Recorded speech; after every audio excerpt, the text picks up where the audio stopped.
অনুগ্রহ করে মনে রাখবেন, এই অনুষ্ঠানে অংশগ্রহণকারী ব্যক্তিদের সমস্ত মন্তব্য এবং মতামত একান্তই তাদের নিজস্ব। কম ইনভেস্টমেন্টে যে টাকা পাচ্ছি, ওদের যে একটা হিউজ পরিমাণে ইনভেস্টমেন্ট করার পর যে রিপোর্ট আমি পাচ্ছি আর কি, আমি অন্তপক্ষে তার মধ্যে কিছু ফারাক বুঝি না। কারণ এই ফার্মিং যদি কেউ নিজের হাতে কলমে করতে পারে, মানে অ্যাকচুয়াল পাখিটাকে যদি সে ভালোবাসতে পারে, ব্যবসার মতো করে না দেখে যদি মনে করে যে আমাকে এই পাখিটার পিছনে পয়সা রোজগার করতে হবে, তাহলে বিগত আমি 12-13 বছরের আমার মানে রিপোর্ট দেখবেন, যদি কোনো কোম্পানির কাছে যান, আমি কিন্তু ইসি ফার্মের সমানই রোজগার করি এই ফার্ম থেকে।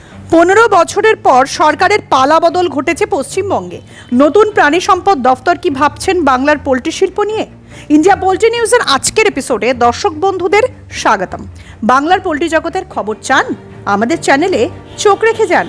আজ পোল্ট্রি নিউজের ক্যামেরা উপস্থিত হয়েছে বর্ধমানের এমন এক ফার্মারের কাছে, যিনি এই ব্যবসায় নিযুক্ত হয়েছেন 2011 থেকে। সরকার বদলে গেলেও তিনি নিজের ব্যাকইয়ার্ড ফার্মকে বহাল তবিয়াতেই রেখেছেন। কতদিনের ফার্ম আপনার? কিভাবেই বা এই ব্যবসাতে আসা? অ্যাকচুয়ালি এই ফার্মটা 3 বছরের, কিন্তু আমার আগে আর একটা ফার্ম আছে। আমি 2012 সাল থেকে এই ফার্ম ব্যবসার সঙ্গে জড়িত। এর আগে আমি একটা প্রাইভেট ফার্মে চাকরি করতাম। প্রথম থেকেই কি কন্ট্রাক্ট ফার্মিং এর সাথে যুক্ত ছিলেন? একদম প্রথম থেকেই কন্ট্রাক্ট ফার্ম। যে সমস্ত ইন্টিগ্রেশন কোম্পানিগুলোর সাথে কাজ করেছেন, তার মধ্যে সবচেয়ে বেশি লাভদায়ক কোন কোম্পানিতে হয়েছে?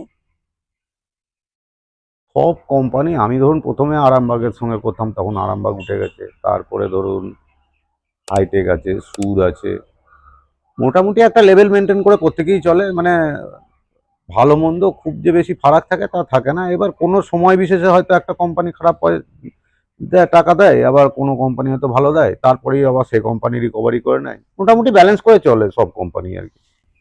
প্রথম আমরা শুরু করি তখন আরামবাগ, ওর কোনো আরামবাগ চিকেন। দিয়ে তারপর ওখান থেকে ফিরে আসার কারণ? কোম্পানিটাই বন্ধ হয়ে যায়, তারপরে ওখান থেকে হাইটেক। ইসি ফার্মের পরিকল্পনা এক সময় ছিল, তারপরে এখন সেরকম ধরনের কোনো ইচ্ছা নেই। এর কারণ? কারণ ইসি ফার্ম একটু ব্যয়বহুল, তারপরে আমাদের দিকে যে রেজাল্ট দেখছি, তাতে করে আমাদের রেজাল্টের সঙ্গে যে খুব বেশি ফারাক হয় তা হয় না। হয়তো পাখির পরিমাণটা একটু বেশি ঢোকে, কিন্তু খরচার হিসাব করে দেখতে গেলে যে আমাদের যে খুব পিছিয়ে আছি তা নেই। কারণ আমাদের রেজাল্ট, আমরা তো নিজের হাতে সব করি, আমাদের রেজাল্ট ইসি ফার্মের প্রায় সমান সমানই দাঁড়ায় কস্টিংয়ের দিক থেকে বলছে। একটু উন্নতি বলতে দেখুন, এই যে যেভাবে চলছে এইভাবেই তো দীর্ঘদিন চলে আসছে, ফার্মাররা তো মরে নাই, টিকেই আছে।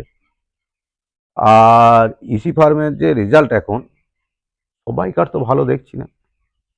যে হিসাবে করা আর কি, যে পাখি ধরুন রোগমুক্ত থাকবে, বা বিশাল বডি, মানে ভালো কিছু বডি ওয়েট আসবে, রিপোর্ট যা আছে তাতে করে সেরকম আমি কিছু দেখিনি। সুতরাং আমরা যদি কম ইনভেস্টমেন্টে যে টাকা পাচ্ছি, ওদের যে একটা হিউজ পরিমাণে ইনভেস্টমেন্ট করার পর যে রিপোর্ট আমি পাচ্ছি আর কি, আমি অন্তপক্ষে তার মধ্যে কিছু ফারাক বুঝি না। কারণ এই ফার্মিং যদি কেউ নিজের হাতে কলমে করতে পারে, মানে অ্যাকচুয়াল পাখিটাকে যদি সে ভালোবাসতে পারে, ব্যবসার মতো করে না দেখে যদি মনে করে যে আমাকে এই পাখিটার পিছনে পয়সা রোজগার করতে হবে, তাহলে বিগত আমি 12-13 বছরের আমার মানে রিপোর্ট দেখবেন, যদি কোনো কোম্পানির কাছে যান, আমি কিন্তু ইসি ফার্মের সমানই রোজগার করি এই ফার্ম।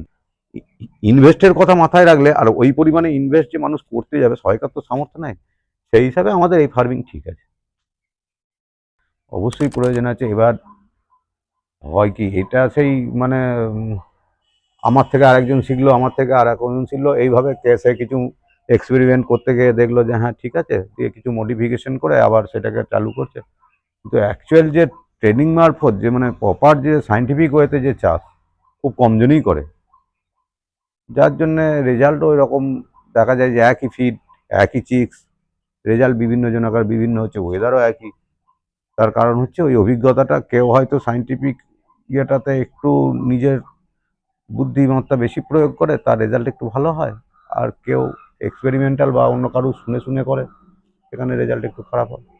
ট্রেনিংয়ের তো অবশ্যই দরকার আছে, এখানে ট্রেনিংকে কি অস্বীকার সেভাবে করতেই পারি না। ট্রেনিং সেন্টার আছে না, কোনো পশ্চিমবাংলায় সেভাবে আমি কোনো? জানি না, থাকলেও আমি তো ধরুন 13 বছর ধরে এই ফার্মিংয়ের সঙ্গে যুক্ত আছি, আমি এখনো পর্যন্ত জানি না যে এই ফার্মিং এই মানে সংক্রান্ত কোনো মেডিসিন বা কিছু ট্রেনিং, বরঞ্চ কোম্পানির অনেক স্টাফ পুরনো ফার্মারদের কাছ থেকে অনেক কিছু মেডিসিন সংক্রান্ত জিনিস জানে। রাইস মিলে চাকরি ছেড়ে সুভাষীবাবু পোল্ট্রি ফার্ম করেছিলেন আরামবাগ হ্যাচারিজের সঙ্গে গাঁটছড়া বেঁধে। পরে যুক্ত হয়েছেন প্রিমিয়াম, সুর, হাইটেক বিভিন্ন ইন্টিগ্রেশন কোম্পানিদের সাথে। প্রথম থেকেই কন্ট্রাক্ট ফার্মিংয়ে আছেন এবং ভবিষ্যৎ সম্পর্কে আশাবাদী। আধুনিক ইসি ফার্ম নয়, সুভাষিস বাবুর ভরসা ওপেন ব্রয়লার ফার্মে। ব্রয়লার চাষকে নীল চাষ বলতে একদমই রাজি নন, বরং আগামীতে ব্রয়লারের চাহিদা ও লাভ স্থিতিশীল থাকবে বলেই বিশ্বাস রাখেন। পোল্ট্রি শিল্পের এই ধরনের আরও আকর্ষণীয় ভিডিও দেখার জন্য আমাদের চ্যানেলটি সাবস্ক্রাইব করুন এবং ফেসবুক পেজটি ফলো করুন। ধন্যবাদ।